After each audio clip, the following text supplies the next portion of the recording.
Lakshmi divorce ആയോ? ആയിട്ടില്ല. അപ്പം നമ്മളിപ്പോൾ ആദ്യം കേട്ടതുപോലെ നമ്മുടെ ബിഗ് ബോസ് റിലേറ്റഡ് ആയിട്ടുള്ള ഒരു ടോപ്പിക്കുമായിട്ടാണ് ഞാൻ ഇന്ന് വന്നിരിക്കുന്നത്.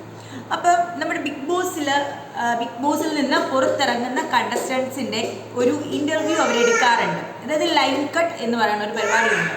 അതിൻ്റെ അകത്ത് ഇവർ ബിഗ് ബോസിൽ നിന്ന് ഇറങ്ങുന്ന കണ്ടസ്റ്റൻസിന് അവരുടെ കയ്യിലേക്ക് ഫോണോ മറ്റ് എന്തെങ്കിലും ഒരു കാര്യത്തിലൂടെ അവർക്ക് പുറത്തെ കാര്യങ്ങൾ അറിയാൻ പറ്റുന്നതിന് മുമ്പ് തന്നെ അവർ ഇൻ്റർവ്യൂസ് എടുക്കും. അതാണ് പരിപാടി. അപ്പം അവർക്ക് അതിൻ്റെ അകത്ത് ഉണ്ടായിരുന്ന കാര്യങ്ങൾ, അവരുടെ അകത്തെ കാര്യങ്ങൾ, അപ്പം അങ്ങനെയുള്ള കാര്യങ്ങളെല്ലാം പറ്റി അവർ അത്യാവശ്യം ക്വസ്റ്റ്യൻ ചെയ്ത്, അതായത് ഒട്ടുമുക്കാലും എനിക്ക് തോന്നുന്നു എല്ലാവരെയും ഈ ഇൻ്റർവ്യൂവർ നല്ല രീതിയിൽ വെള്ളം കുടിപ്പിച്ചിട്ടാണ് ഇറക്കി വിട്ടത്. പക്ഷേ ഇതിനകത്ത് വേദലക്ഷ്മിയോട് ഒരു ഭയങ്കര കാമായിട്ടുള്ള രീതിയിലുള്ള ക്വസ്റ്റ്യനിങ് ആയിരുന്നു.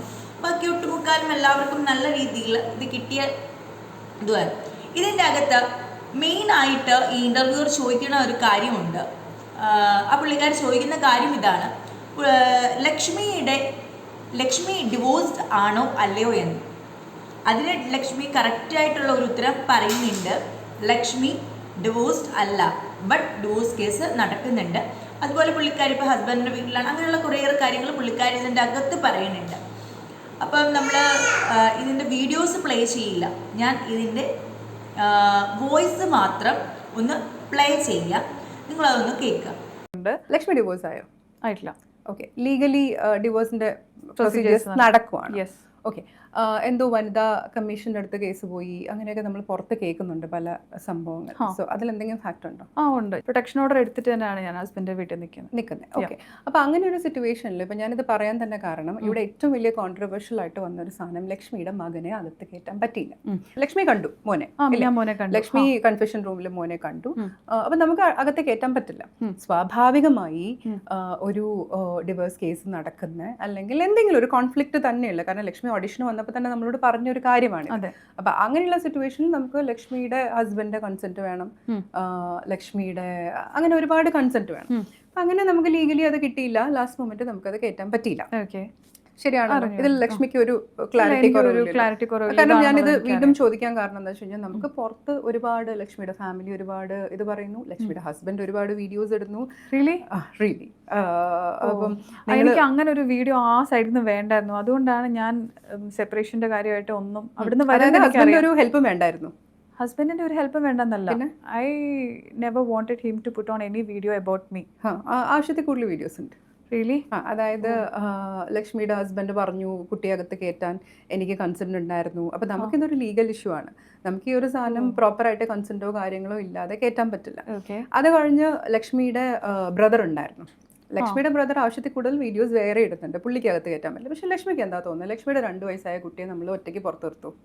ഇല്ലല്ലോ. ഇല്ല. ഈതർ അമ്മയുടെ കൂടെ നിർത്തണം, അല്ലെങ്കിൽ ബ്രദറിന്റെ കൂടെ നിർത്തണം, അല്ലേ? സോ അതിലെന്തെങ്കിലും തെറ്റുണ്ടോ ബ്രദർ പുറത്തുനിന്നതിൽ?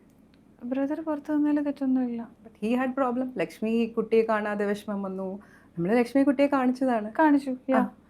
എനിക്ക് ടോപ്പിക് പോയിട്ടുണ്ടെന്ന് എനിക്ക് അറിയത്തുണ്ടായിരുന്നില്ല. I never wanted to disclose it in this way also. അല്ല, ഇത് ഞങ്ങളല്ല ഡിസ്ക്ലോസ് ചെയ്തത്. മനസ്സിലായി. Never wanted to disclose it. Brother video ഇട്ടിട്ടുണ്ടാവും, ഹസ്ബൻഡ് അതിന് റിയാക്ഷൻ വീഡിയോ. അങ്ങനെ അല്ല, ഹസ്ബൻഡാണ് ആദ്യം വീഡിയോ ഇട്ടത്. എൻ്റെ മദർ ഇൻ ലോയും എൻ്റെ ബ്രദറും ഒക്കെ കൂടെ അവിടെ നിന്ന് കുട്ടിയെ കാണാതെ, കുട്ടിക്ക് ഭയങ്കര വിഷമമായതായി. ലക്ഷ്മി മോനെ കണ്ടു, മോൻ ലക്ഷ്മിയും കണ്ടു, ആണല്ലോ. അവിടെ നമുക്ക് ചെയ്യാൻ പറ്റാവുന്ന മാക്സിമം ഫെയർ സാധനങ്ങൾ ചെയ്തില്ലേ?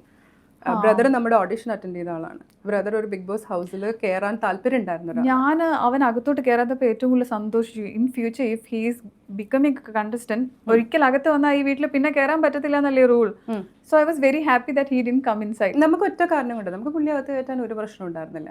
പക്ഷേ ലക്ഷ്മിയുടെ മോൻ വളരെ ചെറുതാണ്.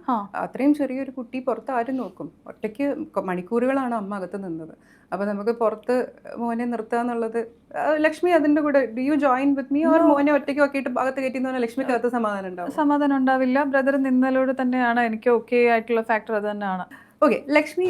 അപ്പം ഇതിൻ്റെ അകത്ത് ഈ ഇന്റർവ്യൂവർ തന്നെ പറയുന്നുണ്ട്, പുള്ളിക്കാരിയുടെ ഹസ്ബൻഡാണ് വന്നിങ്ങനെ വീഡിയോ ചെയ്തത് എന്നുള്ള കാര്യങ്ങളൊക്കെ പറയുമ്പം പുള്ളിക്കാരിയുടെ ഒരു ഫേഷ്യൽ എക്സ്പ്രഷനും കാര്യങ്ങളും ഒക്കെ നിങ്ങൾക്ക് കൂടുതലായിട്ട് കാണുകയോ അറിയുകയൊക്കെ ചെയ്യണമെങ്കിൽ നിങ്ങൾ ആ ഏഷ്യാനെറ്റിൻ്റെ ഇതിൽ പോയിട്ട് ഇന്റർവ്യൂ ഒന്ന് ഫുള്ള് കാണുക. അപ്പം നമുക്കത് മനസ്സിലാവും. അപ്പം അതിൻ്റെ അകത്ത് തന്നെ പുള്ളിക്കാരി ഇങ്ങനെ ഒരു ഇത് പറയുന്നുണ്ട്, പുള്ളിക്കാരുടെ ബ്രദർ. അപ്പോൾ പുള്ളിക്കാരി ആദ്യമേ ചോദിക്കുന്ന കാര്യം നിങ്ങൾ കേട്ടല്ലോ, ബ്രദർ ചെയ്തു, അത് കഴിഞ്ഞ് അതിനെ റിയാക്ട് ചെയ്ത ഹസ്ബൻഡ് വന്നു എന്നുള്ള രീതിയിലാണ് പുള്ളിക്കാരി വിചാരിക്കുന്നത്. ബട്ട് ഇതിൻ്റെ അകത്ത് പുള്ളിക്കാരി ആദ്യം പറയുന്നത് കേൾക്കുമ്പം തന്നെ പുള്ളിക്കാരിക്ക് ഒരു ഇത് തോന്നുന്ന രീതിയിലുണ്ട്. കാരണം ഹസ്ബൻഡ് ആണ് ആദ്യം ചെയ്തത്, അതിനെ റിയാക്ട് ചെയ്താണ് ബ്രദർ വന്നത് എന്നുള്ള രീതിയിലൊക്കെ വരുന്നുണ്ട്.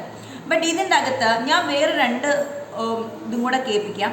കാരണം ഇതിൻ്റെ അകത്ത് ഈ ബ്രദർ പറഞ്ഞ ഒരു കാര്യമുണ്ട്. അപ്പം നമുക്ക് ആ ബ്രദർ പറഞ്ഞ കാര്യം എന്താണെന്നും കൂടെ നമുക്ക് ജസ്റ്റ് ഒന്ന് ലിസൺ ചെയ്യാം. അപ്പോൾ ഒന്ന് ലക്ഷ്മി അടുത്ത് കൂടെ ചോദിക്കട്ടെ എന്ന് പറഞ്ഞ് കൺഫെഷൻ റൂമിലോട്ട് ലച്ചുവിനെ വിളിച്ചു. എന്നിട്ട് ലച്ചുവിൻ്റെ അകത്ത് ചോദിക്കുന്നുണ്ട്. ലച്ചു ഓക്കെ പറഞ്ഞിട്ടാണ് അവരും ഓക്കെ പറഞ്ഞ് സമനുവിനെയും ലക്ഷ്മണ അമ്മയും കൂടെ കാറിൽ കയറ്റി കൊണ്ടുപോയത്. കാറിൽ കയറ്റി കൊണ്ടുപോയി പകുതി എത്തിയിട്ട് ബ്ലാക്ക് ക്യാച്ച് ആണെന്നാണ് അവർ പറഞ്ഞത് എൻ്റെ അടുത്ത്. അവർ വന്നിട്ട് സമനുവിനെ മാത്രം എടുത്ത് മാറ്റിയിട്ട് കാറ് വിട്ട് പുള്ളിക്കാരോട് മുന്നോട്ട് പോകാൻ പറഞ്ഞു. അതായത് സമനുവിനെ അത് പ്രീ പ്ലാൻ ആയിരുന്നു. കാരണം എന്നെ വേറൊരു മുറിയിലോട്ട് ഇരുത്തിയപ്പോൾ എനിക്കതിൽ റിയാക്ട് ചെയ്യാൻ പറ്റത്തില്ല. അപ്പം ഞാൻ വേറൊരു സ്ഥലത്തും ഇവർ രണ്ടുപേരും ഓൾറെഡി പോയെന്നാണ് ഞാൻ വെച്ചത്. കാരണം എനിക്ക് ബൈ പറഞ്ഞ് അവർ വിട്ടതാണ്. അപ്പോൾ ആ സമയത്താണ് സമനുവിനെ പിന്നെ അവിടെ നിന്ന് അവർ പിക്ക് ചെയ്ത് നമ്മുടെ അടുത്ത് കൊണ്ട് എത്തിക്കുന്നത്. അവസാനം അങ്ങനെ ലാസ്റ്റ് മിനിറ്റ് അമ്മയ്ക്ക് മാത്രമേ കയറാൻ പറ്റുള്ളൂ. അറ്റ്ലീസ്റ്റ് സമനുവിനെ കയറ്റിയില്ലെങ്കിൽ അവർക്ക് എന്നെ കയറ്റേണ്ടി വന്നത്. അതുകൊണ്ട് എന്നെയും കുഞ്ഞിനെ ഇത് കണ്ടവർക്കറിയാം. ഇത് വേദലക്ഷ്മിയുടെ ബ്രദർ അന്ന് ഇതിന് പോയി വന്നു കഴിഞ്ഞപ്പം കൊടുത്തൊരു ഇൻ്റർവ്യൂവിൽ പറഞ്ഞ കാര്യമാണ്. അതിൻ്റെ അകത്ത് ഈ കുട്ടി ഈ പയ്യൻ പറഞ്ഞിരിക്കുന്നത് ഇങ്ങനെയാണ്, എന്നെയും മാറ്റി നിർത്തി, അപ്പം കുറച്ച് സമയം കഴിഞ്ഞിട്ടാണ് കൊണ്ടുവന്നതെന്നൊക്കെ ഉള്ളത്. അപ്പം ആദ്യത്തെ ഇൻ്റർവ്യൂവിനകത്ത് അവർ ചോദിക്കുന്ന കാര്യമുണ്ട്, അറൗണ്ട് ഒരു അത്യാവശ്യം നല്ലൊരു സമയം അവർ പുള്ളിക്കാരിയുടെ അമ്മേനെ അകത്ത് നിർത്തിയിട്ടുണ്ട്. അപ്പം അത്രയും ഒരു ടൈം ഇത്രയും കൊച്ചിനെ ഒറ്റയ്ക്ക് പുറത്ത് നിർത്താൻ പറ്റില്ല എന്നുള്ളത് പറയുന്നുണ്ട്. ബട്ട് ആഫ്റ്റർ ഓൾ ഈ ഹസ്ബൻഡ് പറയുന്ന കാര്യം കൂടെ നമുക്കൊന്ന് ജസ്റ്റ് ലിസൺ ചെയ്യാം. ആ ഒരു ഷോയുടെ സംഘാടകരോ അതിൻ്റെ തലപ്പത്തിരിക്കുന്ന ഏതോ ഒരു മുന്തിയ സാറിന് അല്ലെങ്കിൽ മേഡത്തിന് തോന്നിയ ഒരു നിമിഷത്തെ ഒരു ഒരു ഒരു ഒരു ഒരു വട്ടിൻ്റെ പുറത്താണ് ആ കുട്ടീനെ, അതായത് എൻ്റെ കുട്ടീനെ അവൻ്റെ അമ്മയെ കാണിക്കായിരുന്നത്. അത് പരമ ചെറ്റത്തരമായിപ്പോയി എന്നേ എനിക്ക് പറയാൻ പറ്റത്തുള്ളൂ. സോറി. അപ്പം ഇതിൻ്റെ അകത്ത് വേദലക്ഷ്മിയുടെ ഹസ്ബൻഡ് ഒരു ലൈവ് ഇതിൽ വന്നിട്ട് വീഡിയോസൊക്കെ അപ്ലോഡ് ചെയ്തിട്ടുണ്ടായിരുന്നു. പുള്ളി കൺസേൺറ്റ് കൊടുത്തു, കയറ്റിയില്ല എന്നൊക്കെ ഉള്ള രീതിക്കിനും ഒക്കെ പറയുന്നുണ്ട്. അതുപോലെ ഡോസ് ആയിട്ടില്ല എന്നുള്ള രീതിയിലൊക്കെ പല കാര്യങ്ങളും പറയുന്നുണ്ടാകും. ഇനിവേ ഇവരുടെ ഡിവോഴ്സ് ഇഷ്യൂ കേസ് നടക്കുന്നേ ഉള്ളൂ എന്നാണ് പുള്ളിക്കാർ തന്നെ പറഞ്ഞിരിക്കുന്നത്. എനിവേ ഇതിൽ ആരാണ് കള്ളത്തരം പറഞ്ഞിരിക്കുന്നത്, ഇതാ ആരുടെ സൈഡിൽ നിന്നാണ് ഒരു കള്ളത്തരം വെച്ചാൽ എന്തോ ഒരു ഇത് വന്നിട്ടുണ്ട്. അത് ആരുടെ സൈഡിൽ നിന്നാണെന്നുള്ളത് നമുക്ക് കറക്റ്റായിട്ട് മനസ്സിലാക്കാൻ ഇച്ചിരി പാടാണ്.